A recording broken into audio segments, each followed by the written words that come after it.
నమస్తే అండి, welcome to అల్లువారి అమ్మాయి వ్లాగ్స్ అండ్ థాట్స్. మీరు కనుక నా వీడియో ఫస్ట్ టైం చూస్తున్నారు అయితే నా ఛానల్ సబ్స్క్రైబ్ చేసుకోండి. ఇక్కడ మీకు ఈ చేపలు చూడగానే అర్థమై ఉంటుంది కదండి. వచ్చేసి నేను ఫ్రై అయితే చేయడానికి అని చెప్పి తీసుకున్నానండి. ఈ రోజు ఏంటంటే ఆదివారం అండి, ఉదయాన్నే అయితే చేపలు వచ్చినాయండి. అంటే సూర్య రాకముందే చేపలు అయితే వచ్చేసిందన్నమాట. మా వారు వచ్చి చేపలు అయితే తీసుకుని అయితే ఫ్రై అయితే చేసామన్నారండి. ఈ చేపల రేట్ ఎంతో తెలుసా? 100 రూపాయలండి. 100 రూపాయలకి వచ్చేసి 3 ఇచ్చానమాట. ఇంకోటి అయితే చెప్పి 4 అయితే ఇచ్చారనమాట. నేనైతే తీసుకుని శుభ్రంగా అయితే కడిగేసాను. మామూలుగా అరగంట పట్టుకోవాల్సిన వచ్చేసి గంట అయితే పట్టిందండి. ఎందుకంటే నాకు చేపలు చేయడం అయితే అంతగా రాదనమాట. అలా అని చెప్పి నేను వేరే వాళ్ళతో చేయించుకుంటాను కూడా ఇష్టపడిన అనమాట. మా అయితే అరగంట చేయవలసింది గంట అయితే పడుతుంది. అలా ఒకరిగా చేస్తానండి చేపలు. ఏంటంటే ఈ చేపలను వచ్చేసి మన చేపలు జారిపోతూ ఉంటాయి కదండి. చేపలను కడగటానికి బూడిద కానీ లేకపోతే ముగ్గు కానీ వాడతారండి.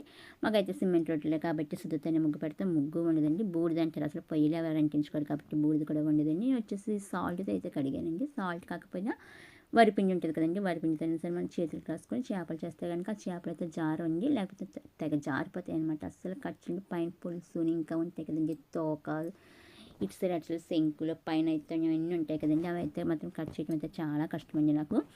అంటే చెప్తున్నాను కదా, ఒక 6 గంట చేయవలసిన గంట టైం అయితే పడుతుంది అని చెప్పి. నేనైతే చెప్తే చేపల ఫ్రై అంటే చిన్న ముక్కలు ఉంటాయి కదండి, అంటే పొట్ట ముక్కలు ఉంటాయి కదా, అవైతే ఫ్రై చేశాను. కానీ చేప పరంగా అయితే ఎప్పుడైతే ఇలా ఫ్రై చేయలేదండి. ఇది ఫస్ట్ టైం అనమాట.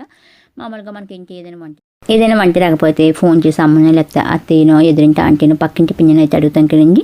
ఇప్పుడైతే ఏం అవసరం లేదనమాట. మన చేతిలో సెల్ ఉంటుంది కాబట్టి యూట్యూబ్ ఓపెన్ చేస్తే మనకు కావాల్సిన వంటలన్నీ అయ్యే చూపిస్తాను. అలాగే నేను కూడా యూట్యూబ్లో అయితే ఫిష్ ఫ్రై ఎలా చేయాలని చెప్పి కొట్టేదండి. బోల్డ్ వీడియోలు అయితే వచ్చినాయి. ఏదో ఒక వీడియో అయితే సెలెక్ట్ చేసుకున్నాను. దాంట్లో చెప్పిన విధంగా అయితే నేనైతే ఇక్కడ మొత్తం ఈ చేపలు అన్నిటిలో కూడా కారం, పసుపు, ఉప్పు, కొంచెం మిరియాల పొడి, నిమ్మరసం, ఇంకేం వేస్తాను, అల్లం వెల్లుల్లి పేస్ట్ అన్నీ వేసేసుకొని కలిపేసుకుని మొత్తం అయితే ఇలా పట్టించేస్తున్నానండి.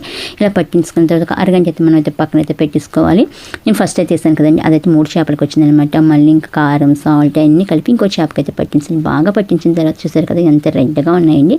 ఇట్లా మనం ఒక అరగంట సేపు ఇలా పెట్టేసుకోవాలి. ఏంటంటే ఆ కారం, ఉప్పు అనేది చేపలకైతే బాగా పడుతుందండి అని చెప్పి నేను పెట్టేసాను. మీకు విషయం తెలుసా, ఈ చేపల పేరు ఏదో చెప్పారండి, నాకైతే అస్సలు రావట్లేదు. నేనైతే చేపలు చేసాను. ఈ పైన కన్నాలు ఉన్నాయి కదండి, అడ్డంగా కోసారు కదా, వేసి మా బావ అయితే కోసారనమాట చాకుతో. నాకైతే అస్సలు కుదరలేదండి కత్తిపేటతో. ఇక్కడ వచ్చేసి నేనైతే వేపేస్తున్నానండి.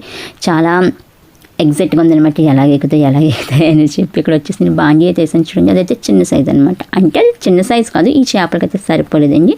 నేను ఏమనుకున్నానంటే సరిపోతాయి కదా, ఫస్ట్ 2 వేపేసి తర్వాత ఇంకో 2 వేపచ్చు కదా అనుకున్నాను. మామూలుగా చెప్పిన ఫిష్ ఫ్రై చేస్తానని చిన్న ముక్కలు అవి అయితే ఏంటంటే ఆయిల్ అనేది ఎక్కువ వేస్తానండి. డీప్ ఫ్రై అయితే చేస్తాను. ఈ చేపల కనుక మనం డీప్ ఫ్రై చేయాలంటే మొత్తం బాండీ నిండా నూనె వేయాలండి. తర్వాత ఆ నూనె అంటే ఎక్కువ వాడలేం కదా, ఇప్పుడు తక్కువ నూనె అయితే ఏదో ఒక రకంగా వాడేస్తాను. మొత్తం బాండీ నిండా నూనె వేసి వీటిని వేపామనుకుంటే ఆ నూనె అయితే మనం అయితే వాడలేం కదా అని చెప్పి నేనైతే కొంచెం నూనె వేసి అయితే వేపాను. అని నేను చూసిన వీడియోలో కూడా కొంచెం నూనె వేస్తారండి.